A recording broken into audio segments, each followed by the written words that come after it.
ABCs for the absolute beginner violinist. I got the whole name that time, I'm pretty sure. So let's do number 11, and we are adding on the third finger on the A string. It's A, B, C, D.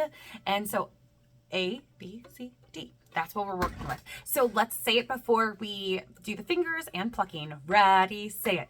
A, B, C, D, D, C, B, A.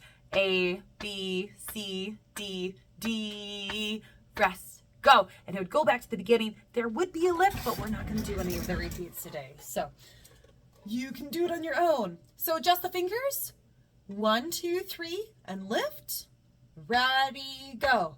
A, B, C, D, D, C, B, A. A, B, C, D, D, rest, rest. Good. Now let's do the bow. We're going to do full bows for each of these. Make sure that you slow down for that half note, and it's still a full bow. 1, 2, 3, 4, da, da. Full bows for all of them. All right, beginning. Set your fingers up. 1, 2, 3, and slightly lift.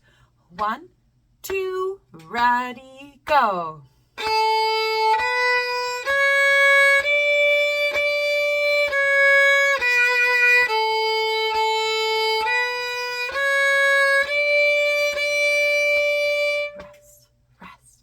Good work. Keep it up.